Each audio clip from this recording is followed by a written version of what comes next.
Peut-on dire avec certitude que l'école amplifie les inégalités sociales? En 2016, c'est un rapport d'évaluation de notre système scolaire qui a lancé la polémique et mis le feu aux poudres. Pourtant, dire que l'école aggrave les inégalités, c'est laisser entendre qu'on s'en sortirait beaucoup mieux en l'absence d'une action éducative, ce qui est plutôt absurde. On ne peut pas affirmer que le système éducatif creuse encore plus les inégalités entre élèves. Le fameux rapport d'évaluation peine d'ailleurs à le démontrer. En revanche, on peut reprocher à notre école de maintenir les inégalités en apportant davantage à ceux qui ont déjà beaucoup.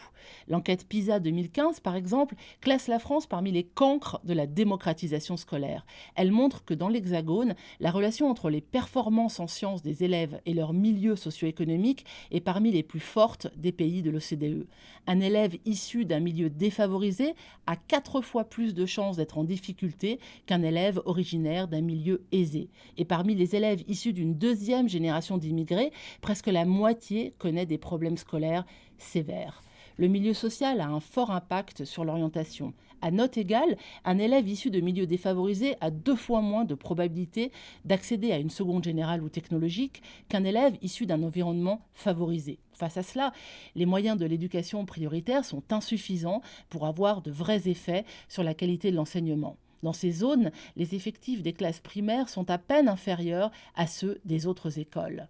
Autre problème, le recours accru dans ces établissements aux enseignants contractuels qui n'ont pas de formation pédagogique initiale et à des enseignants peu expérimentés. 17% ont moins de 30 ans dans ces écoles contre 9% ailleurs. Cela dit, tout n'est pas sombre dans les performances de notre système éducatif. La France est parmi les pays qui comptent le moins de décrocheurs. En 2016, moins de 9% des 18-24 ans ont quitté l'école prématurément. C'est pareil qu'en Belgique, mais moins qu'en Allemagne, qu'au Royaume-Uni, qu'en Italie ou qu'en Espagne. Par ailleurs, ceux dont les parents n'ont pas dépassé le niveau de troisième s'en sortent mieux en France qu'ailleurs. Ils ne sont que 22% à être à leur tour peu diplômés, alors qu'ils sont 34% dans l'ensemble de l'Union européenne. Alors, notre école mérite-t-elle un bonnet d'âne ?